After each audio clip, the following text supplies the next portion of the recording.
What's up, design family, and welcome back to another episode of Fittdesign TV. As always, so glad to have you lovely folks back on the channel. On today's episode, we'll be going through my 15 key tips on how to generate and create viral content for your fashion brand. These are going to be tips and tricks that I picked up working with customers, working with clients over the last 7 years. What I see as effective marketing techniques when creating content, when creating visuals, when just in general thinking about what you're putting out there and how you're representing yourself on socials. We have to understand that virality in marketing is not something that is a pure science. Sometimes pieces of content that you follow a strict and regimented guideline to, they may not perform as well as you think. But the goal here is to give you a frame of thinking that can help you to get closer and closer to achieving a higher proportionality of more engagement, getting your content seen, getting your brand exposed, and ultimately creating a buzz around the products that you are looking to sell. Welcome to Fittdesign TV. Are you interested in sports fashion, design, and manufacturing? Are you establishing your own brand? You're looking good. Anthony, how are we doing? Do you want to? Thank you. Well, you've come to the right place.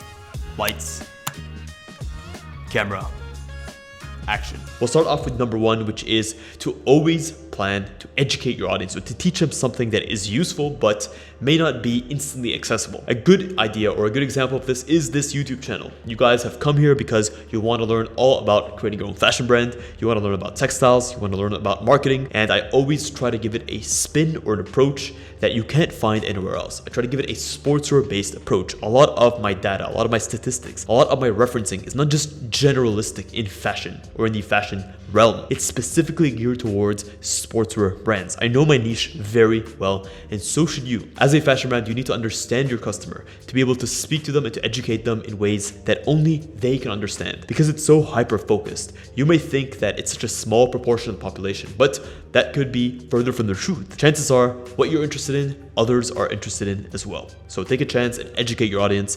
Give them a unique spin they can't get anywhere else. Second is to talk and speak about topics that you know your audience will relate to. It's important, as with number one, to understand your core demographic, to understand what are the things that they are interested in. And if you plan on creating content, use subjects that they're going to gravitate more and more towards. So not only does this mean you understand your brand, but it also means you understand your audience. If you're a brand that is more focused on social responsibility, and that's a core tenet of the brand you're looking to create, it doesn't make sense to talk about oil production or to talk about a highly capitalistic motivation. You need to be very focused on talking about the things that you know your customers are going to want to hear about. Number three, and this is particularly useful as the copy for an ad or copy for a post on Insta, is to pose a question, pose a thought-provoking question that can get people hooked and intrigued, and give the answer in the remaining part of the content piece, whether that's through the post itself or whether that's through the caption. What you want to do is you want to capture people's attention, ask them something that you know they would have wondered before. It could be, for example, on this channel I use sublimation versus screen printing.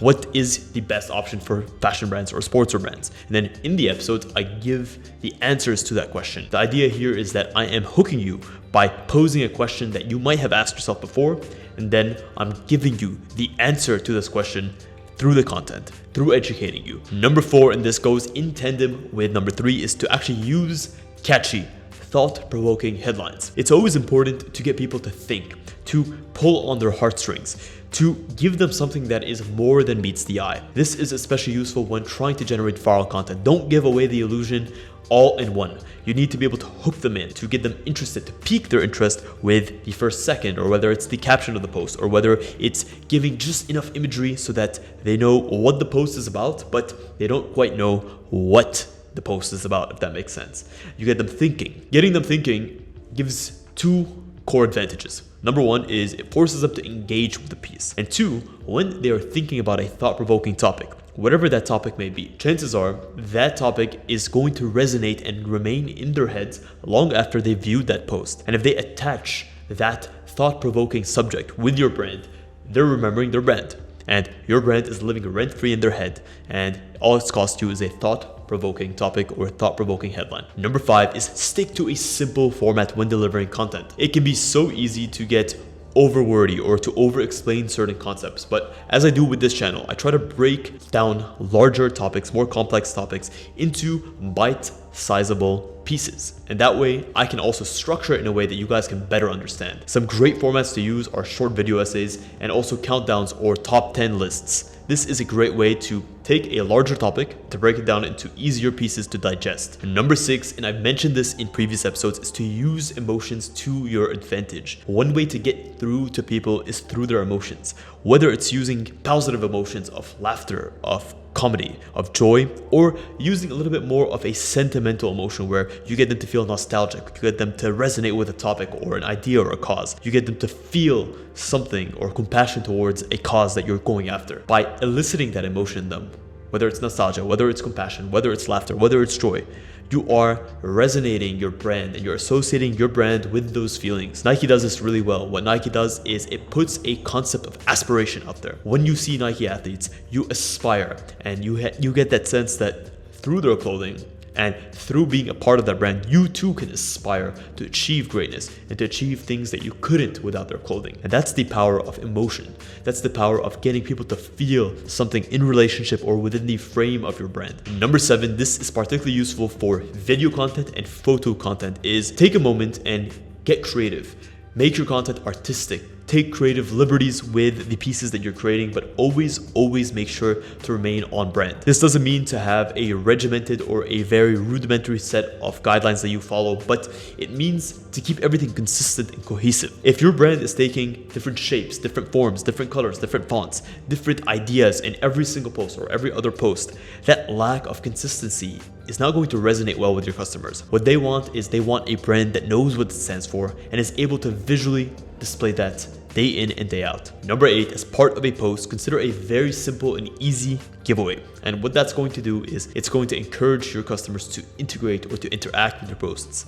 At the end of the day, who doesn't like free stuff? And the ability to use your brand as a framework for that giveaway, whether that's a giveaway that tells people to like a post, to vote for something, to tag a friend, to leave a caption, it generates a organic level of engagement. At the end of the day, there is a clear delineation between a bot or a robotic like entity or an actual customer that's engaging, that's commenting, that's tagging other people. And that's going to resonate well with how your algorithms or how the social algorithms pushes out the content. It's an easy win and one that you can use to great effect if you know when and how to structure giveaways. My recommendation for giveaways is always make the rules for entry simple, clear, and make the outcome attractive enough or lucrative enough for someone to want to participate. Also, you want to make sure that you actually have a good track record of following through on your giveaways.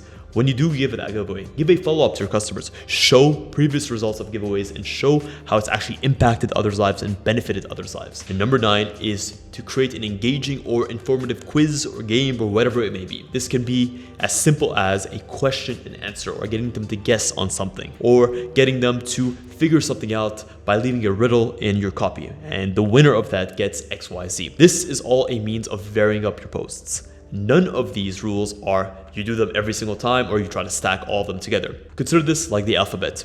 Each of these 15 different aspects are a unique feature that you can integrate into your post, but you wouldn't make up a word with all the letters of the alphabet. You may mix and match here and there, or you may use vowels and specific words in areas that you wouldn't use other vowels or specific words. The same is going to be true with your marketing efforts to become viral. You need to be able to know when to use what and when to vary up your content strategy. Number 10 is to always keep your content visual, engaging, bold. You need to do this by actually integrating a lot of imagery, whether that's product renders, whether that's videography, whether that's photo shoots. Keep the primary aspects of your post very visual, very digestible. At the end of the day, people have a very short attention span. By keeping your post bold, you allow it to stand out. By keeping it visual, you're able to have it cross different language barriers that you may not be able to cross simply by just using copy all the time. There's a time and a place to use copy, and there's a time and a place to use visuals, infographics, and delivering your content in a way that it's universally understandable and acceptable. If you check out the Fittdesign Instagram page at FITT Design, what we do is we use a lot of imagery to tell our story, to sell our customers on who we are, what we do, what we can offer. And we do this in a way that educates them, that entertains them, and leaves them with a little bit more knowledge than before they actually landed on our page. So if you guys have not followed the Instagram page, Fittdesign, I highly recommend you do that, and leave a comment so I know you're from actual YouTube. Say Fittdesign family or what's up Fittdesign family, and I'll respond to you on there. Number 11 is to make sure that you optimize the discoverability of your posts. All of these things are small tips and tricks that you can use. And sure, one of them may not make a tremendous difference, but it helps to stack these minor wins. And this is to use hashtags, to use keywords. And honestly, with Instagram's latest update, you can actually go into a carousel post and you can give more information about it. Search in the more options. Go in, you can describe each of the different posts in your carousel. You can add hashtags, you can add keywords, you can say a little bit more about what the post is about. I've tried it in my personal content and it does help to enhance discoverability. It gives your more detailed post, or gives Instagram a better understanding of what your post is about and who it's for. By giving it more context, you're able to get Instagram to share to the right people. And ultimately, if it's shared to the right people, you're gonna get more engagement and you're gonna get a better overall performance of that piece. Number 13, when sharing URLs, whether it's from your website, whether it's a giveaway, make sure to keep these URLs short and compact. This makes them easy to understand, shareable on all platforms, whether it's on TikTok, whether it's on Instagram stories, Pinterest, and it just doesn't overcomplicate that URL process. A great tool that you can use is tinyurl that can take large URLs that are often spit out, and you can just compact them into much more manageable and instantly understandable URLs. This is a great option for anyone that wants to manually type in a URL. Maybe you're not copy pasting, or maybe they don't want to copy paste. Give them a URL that is easy to understand and easy to actually type in manually. Number 14 is to work with the right types of influencers to promote your brand, to share your content, and to spread your vision. This is where knowing what types of people to work with and what types of people not to work with comes into play. When it comes to influencers, I would highly recommend having some form of brand identity set up beforehand. A brand book that outlines your about us, your vision, your colors, gives the product or the influencer in question a better understanding of what you stand for, what your mission is, what your values are, and what your visual identity is and looks like. Is going to put you in a better position to negotiate with the right types of influencers. It's going to get them more excited about your brand and being a part of an established brand. Think about influencer A and think about brand A and brand B approaching influencer A. Brand A has no idea who it is, and they leave everything up there and they just say, do what you want, and they just make it very, very wishy-washy. Versus brand B gives the influencer the ability to bring their own flavor, but they give him or her a great framework to work within. This idea of having an established brand is not about limiting other people's creative visions. It's about giving them a framework from which they feel safe and confident to work within and proud to work within. Next up is to make sure that your distribution game for your content is on point. We do this particularly well at Fittdesign, where we'll create one core piece of content, whether it's an Instagram carousel post or it's something for our portfolio on Behance, and we take that piece and we split it up into 5, 10 other micro pieces, whether it's a newsletter, whether it's a Pinterest post, or it's an ArtStation post, or it's a LinkedIn post. We're able to take this piece, to reformat it and to repackage it up into different formats that make sense on different platforms. You should also do this as well. Know the content you're creating and be conscious of the platform that you're posting on. Take that content piece and repackage it up. It's way less work and you're able to get towards a wider demographic without doing too much additional work and just repurposing good quality content and without creating it from scratch to begin with. So my recommendation would be, know the platforms that are important to you. Have a central 1 or 2 platforms where you're creating the bulk of your work for, and repurpose or repackage that core piece onto the other platforms. Last but not least is to have a consistent posting schedule that you can determine beforehand and that you can set up beforehand. A great option is to use later.com, and what that allows you to do is to not have to go at it day in, day out. If you try to keep everything, and I've done this before, I did it for 5-6 years before I actually decided to start scheduling out my posts in advance. And because if you leave things to the day of, to the time that you actually have to post something, what will happen is, sure, it may work on 80% of the occasions, but on those 20% of the occasions where life comes up, well, you just will find yourself in a difficult position where you're having to go out of your way to actually make those posts. So save yourself the hassle. Set your content up beforehand. It may be more work, but be disciplined about it. set the pieces up, and keep the machine running.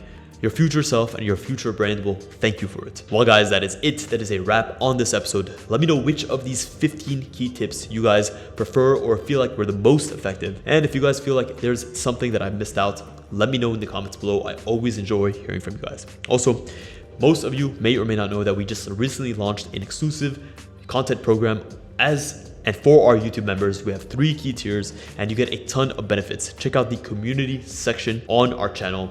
And if you guys want to join, I'll be more than happy. It'll give me a way to have a one-on-one personal experience with you, to guide you, to help you, and for you to benefit from all of the assets, all of the digital assets we've created on Fittdesign.com over the last 7 years. Also, if you guys want to schedule a one-on-one consultation call with me personally, for your brand, you're looking to grow your brand, you're looking to design your initial collection, you're looking to inquire about how to source quality manufacturers, how to think about fabrics, how to think about your brand identity, well, also check the link in the description.